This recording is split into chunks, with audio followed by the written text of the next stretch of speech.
بنے گی تو لبیک کے نعرے کی ہی وجہ سے بنے گی، اور لبیک کا نعرہ ہم نے لگانا ہے انشاءاللہ۔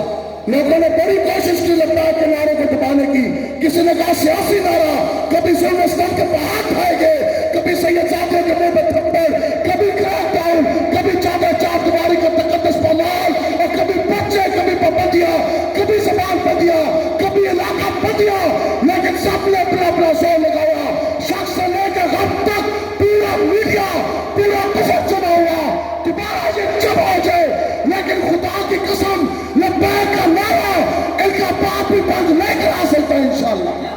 یا رسول اللہ لبیک لبیک لبیک یا رسول اللہ لبیک لبیک لبیک یا رسول اللہ لبیک لبیک لبیک یا رسول اللہ لبیک لبیک لبیک یا رسول آپ اللہ چلے بیٹھے دل سے رسول اللہ لبیک جس انسان نے دل کے ہاتھ رکھ کے سر سر کا جس انسان نے دل سے لبیک کا نعرہ لگایا، مالکوں نے نوازا کہ نہیں نوازا؟ گواہی ہے کہ سارے دن دسوں میں مالکہ نے نوازا کہ نہیں نوازا؟ اور حضور پسند فرماتے ہیں لبیک کا نعرہ۔ بخاری شریف میں یہ موجود ہے،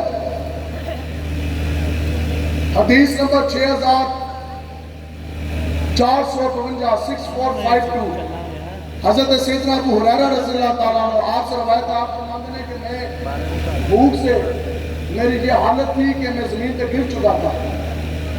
آج ہمارے امیر مجاہدین رحمۃ اللہ تعالیٰ علیہ آپ فرماتے ہیں کہ لوگوں نے دین کو کھانے پینے کا نام بنا دیا۔ آقا و مولا حضور علیہ الصلوۃ والسلام نے، اللہ نے نبوت فرمایا، اس کے بعد 13 سال مکی زندگی اور 7 سال مدری زندگی، مطلب کہ 13 جمع 7 20 سال کے بعد خیبر کا موقع فتح ہوا۔ اس دن چونکہ خیبر کے اندر سرسبز و شاداب باغ موجود تھے کھجوروں کے، 20 سال کے بعد جب صحابہ وہ تازہ کھجوریں کھانے لگے، صحابہ نے فرمایا کہ آج 20 سالوں کے بعد پیٹ بھر کے ہم نے تازہ کھجوریں کھائی ہیں، لیکن سب کچھ دے دیا، صحابہ نے جسم چھلنی کروایا، حضور کے ایک اشارے کے اوپر باپ دادا کا وطن چھوڑا، بستے میں، اور جناب گھر بار چھوڑ دیے، بیوی بچے چھوڑ دیے، سب پوری زندگی کی جمع پوری آقا مولا